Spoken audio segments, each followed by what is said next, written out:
하나님이 가장 기뻐하시는 일을 하는데 그런 교회가 망하는 교회는 없습니다.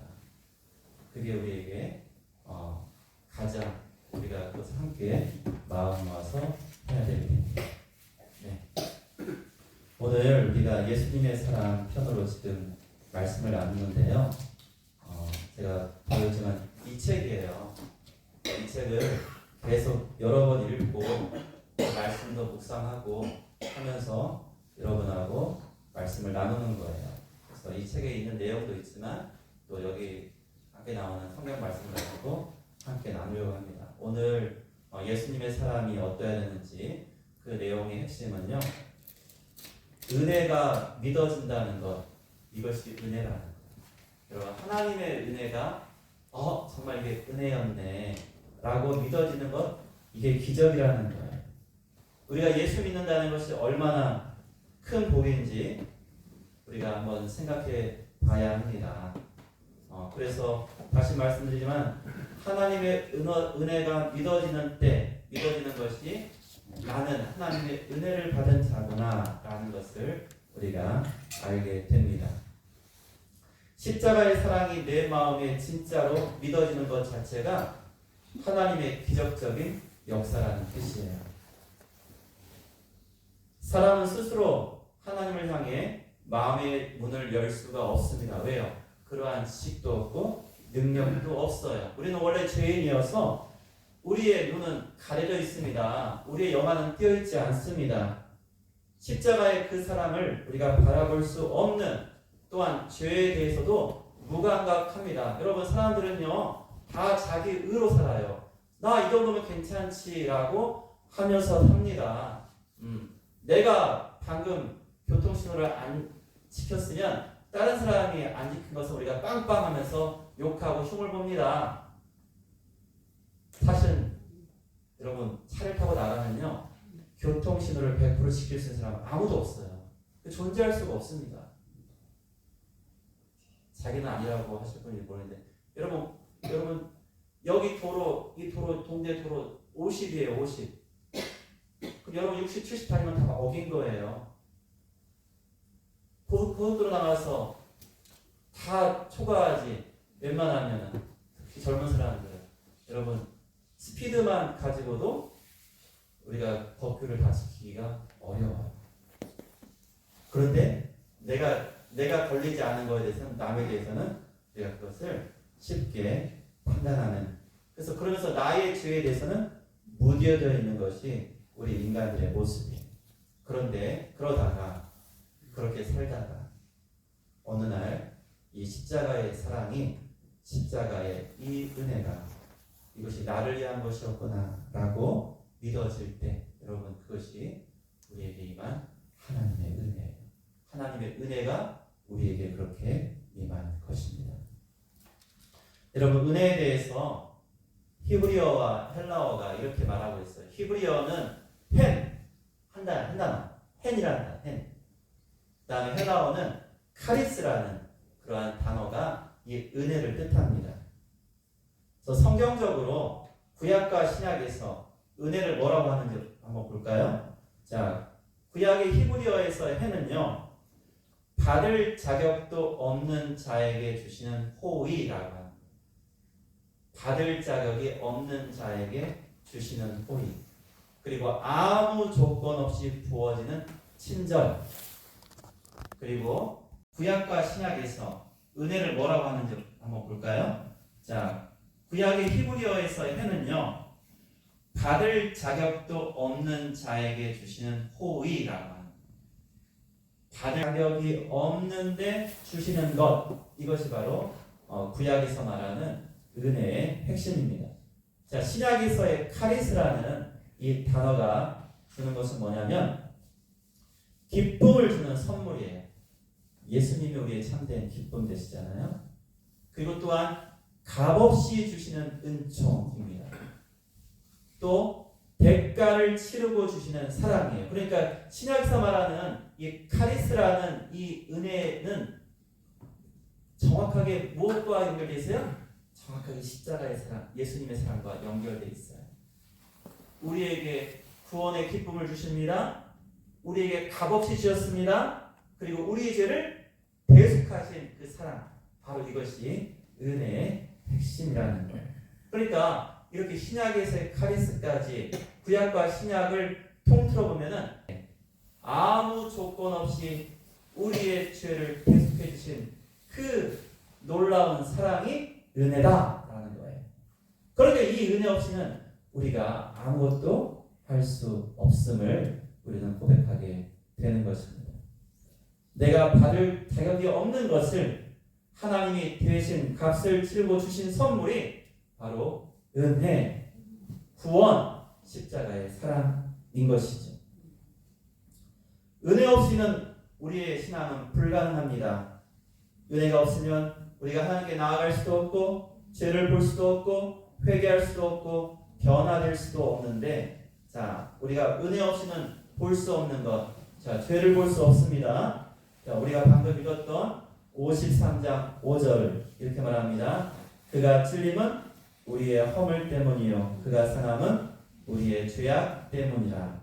그가 징계를 받음으로 우리가 평화를 누리고 그가 채찍에 맞음으로 우리가 나음을 받았도다. 여기에서 그가 찔림은 우리의 뭐 때문에요? 허물 때문이다라고 이렇게 말하는데요. 이 허물이라는 이 단어가 그냥 조금 이 본래 뜻하고 우리에게 주는 의미가 너무나 조금 거리가 있어요.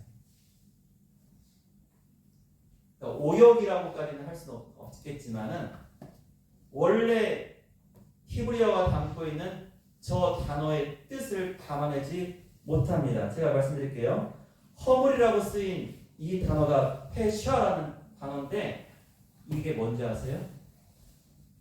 반역이에요. 반역. 그럼 반역하고 허물하고 좀 안 어울리죠? 거리가 많죠?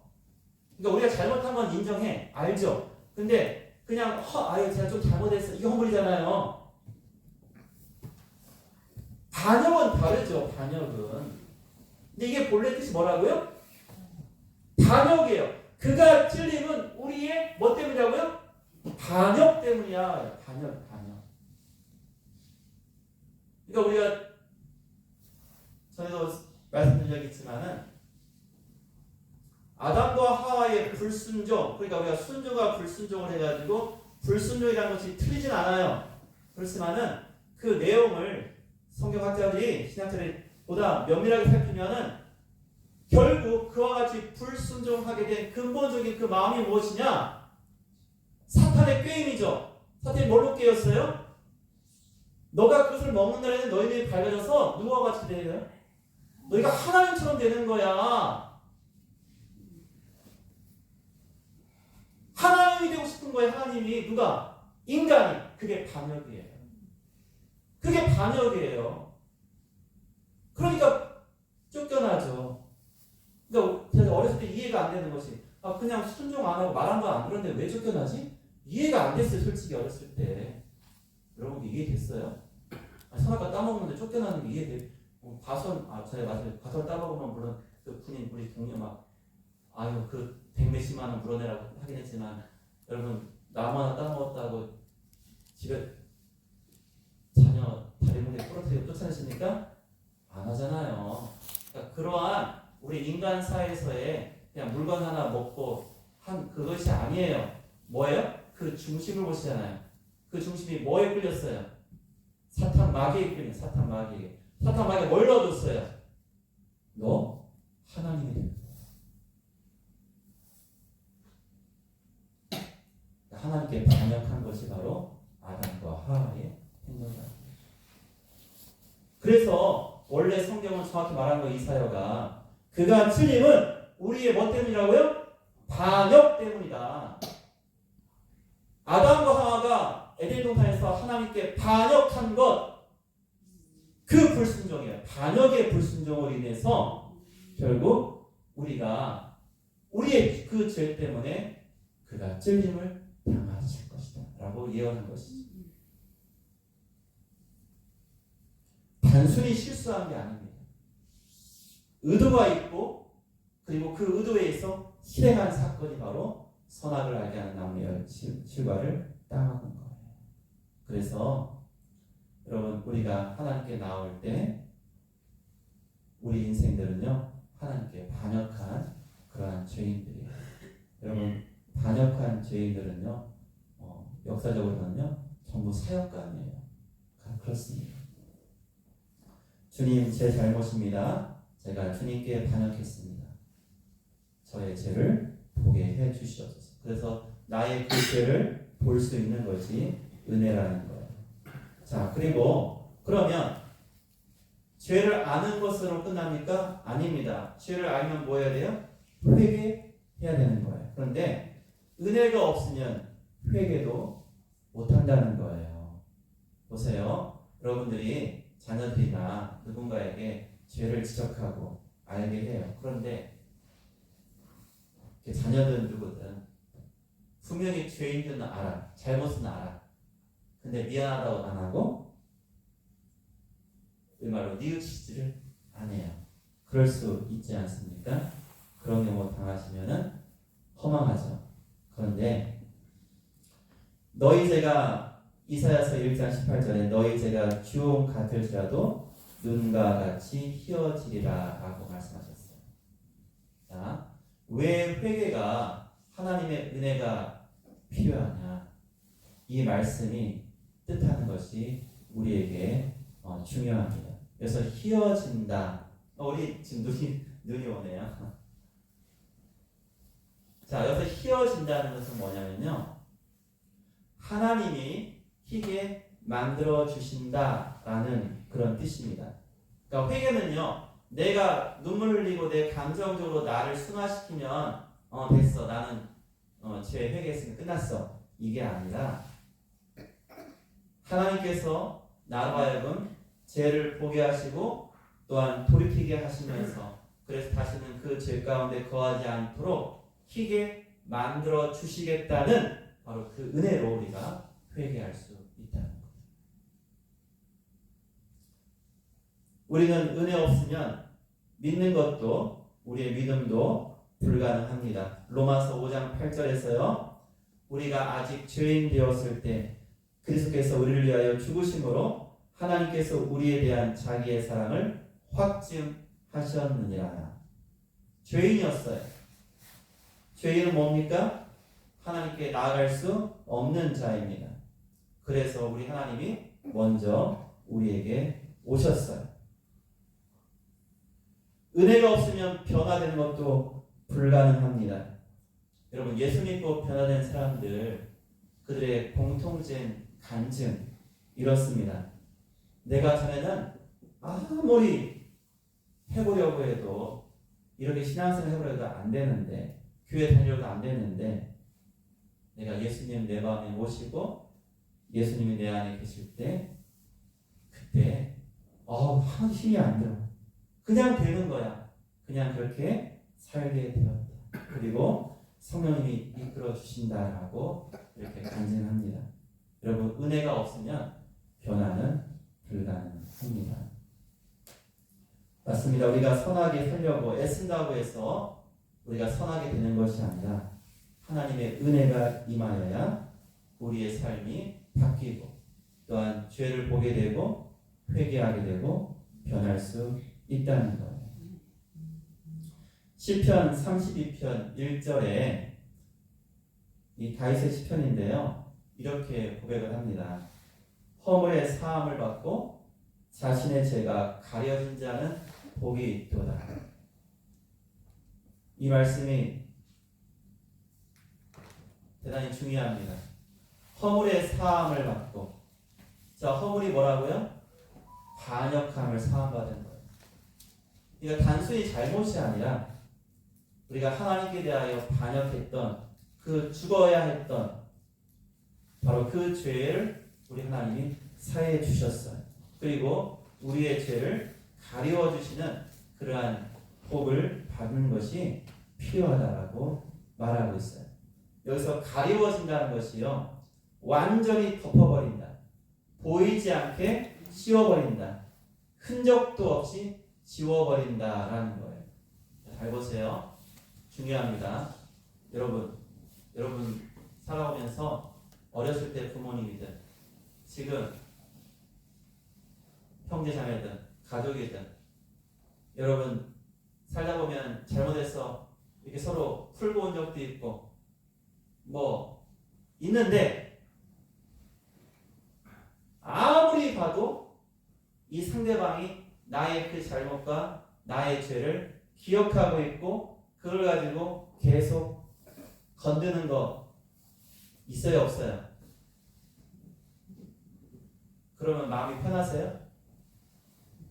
불편하죠? 불편합니다. 그래서 하나님께서요 여기서 말하는 죄를 가린다는 이 뜻이 뭐냐면요 흔적도 없이 지워버린다는 거예요. 흔적도 없이 지워버린다. 그러니까 이 말씀 뭐냐면은 하나님이 우리를 보실 때 예수 그리스도 안에서 그 보혈의 능력으로 예수 믿고 죄 사함을 받은 자들의 그 모든 죄를 그냥 없는 셈 치는 게 아니고 하나님 보지 않으세요. 언급하지 않으세요. 다 잊어버리세요. 그래서 뭐라고 했어요? 동이 서에서 먼 것처럼 동가서는 만날 수 없잖아요. 하나님이 너희 죄를 뭐 했다고 했어요? 도말 다 지워버렸다.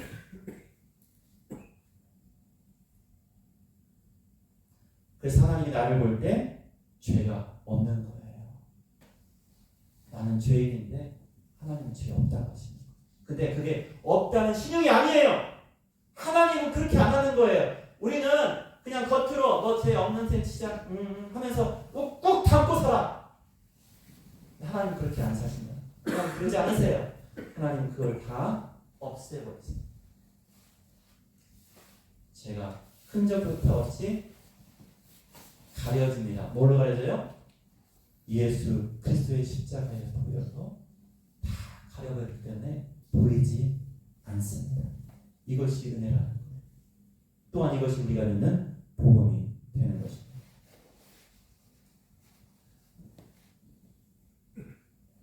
이 책에 나오는 한 예화를 말씀드릴게요.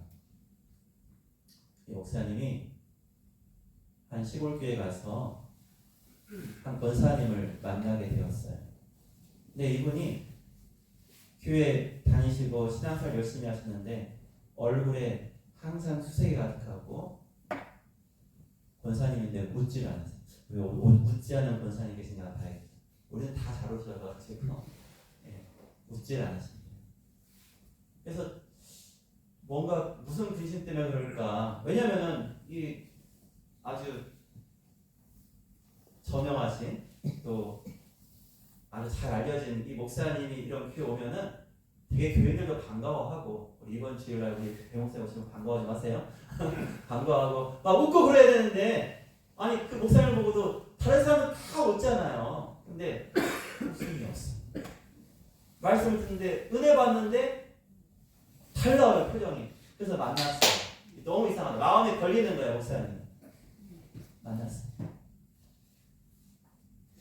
도대체 권사님은 무엇 때문에 이렇게 얼굴에 제가 보기에도 처음 보는 사람이잖아요. 제가 보기에도 이렇게 안색이 그렇습니까? 했더니 이제 그때 그 권사님이 자기의 비밀을 털어놓은 일제시대 때 꽃다운 나이 17살에 시집을 갔어요. 시집 가서 한참 신혼이고 갓 임신을 했는데 남편이 만주로 진영으로 끌려갔어요. 그러니까 이제 출산도 해야 되니까 어떻게 했어요? 친정으로 왔어요. 왔는데 그때 얼마나 어려웠겠어요. 자기 친정 식구가 9이에요. 근데 뭐 그때는 막 소나무 껍질 아무튼 풀떼기 다 뜯어먹고 하고 벗겨먹고 하는 그런 시절이었잖아요. 그러니까 너무나 눈치가 보이는 거기 있는 것이 자기 친정인데도.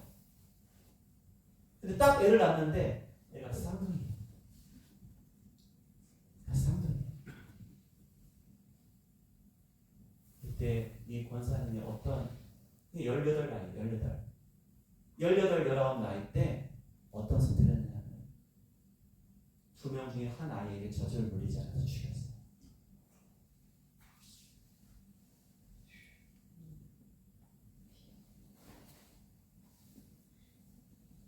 평생 그 죄짐을 안고 살아온 거예요.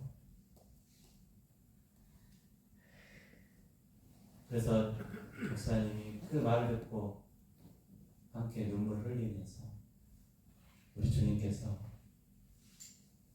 그러나 그러한 죄인도 용서하신다. 우리 권사님 우리 주님께 그 죄를 다시 한번 고백하면서 용서해라. 우리 주님은 용서해 주십니다. 우리 주님이 그걸 용서하시려고 십자가 지셨다.